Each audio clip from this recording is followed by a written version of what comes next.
Ses yeux transpirent l'ambition et la rage de vaincre. Un an après son titre de champion de France, Ahmed El Moussaoui s'attaque à la ceinture de l'Union européenne des welter.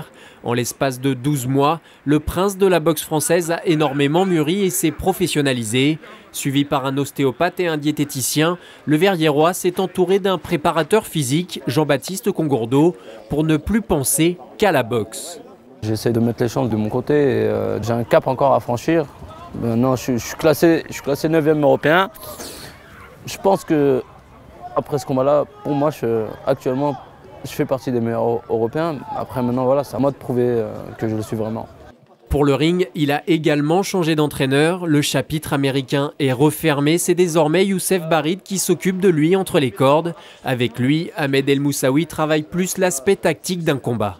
Mon ancien entraîneur des États-Unis, c'était plus du long et c'était plus de la résistance. Par contre, là, c'est plus court, on va dire 1h30, 2 heures d'entraînement, mais c'est super intensif. Et les entraînements sont beaucoup plus variés et je sens la progression tout de suite. Tel un scientifique, Youssef Barid décrypte le moindre des mouvements de son boxeur. L'objectif, exceller dans la simplicité pour s'éviter toute mauvaise surprise le jour du combat.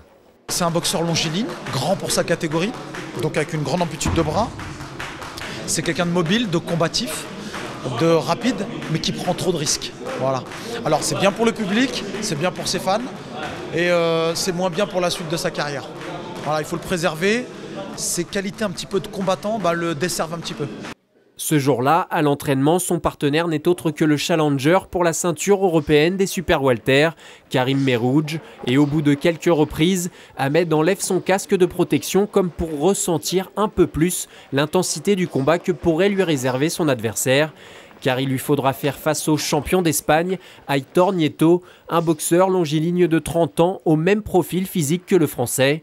Si avec seulement une défaite en 22 combats, le Verriérois part favori, il devra confirmer les espoirs placés en lui depuis son titre national. Réponse le 6 décembre prochain.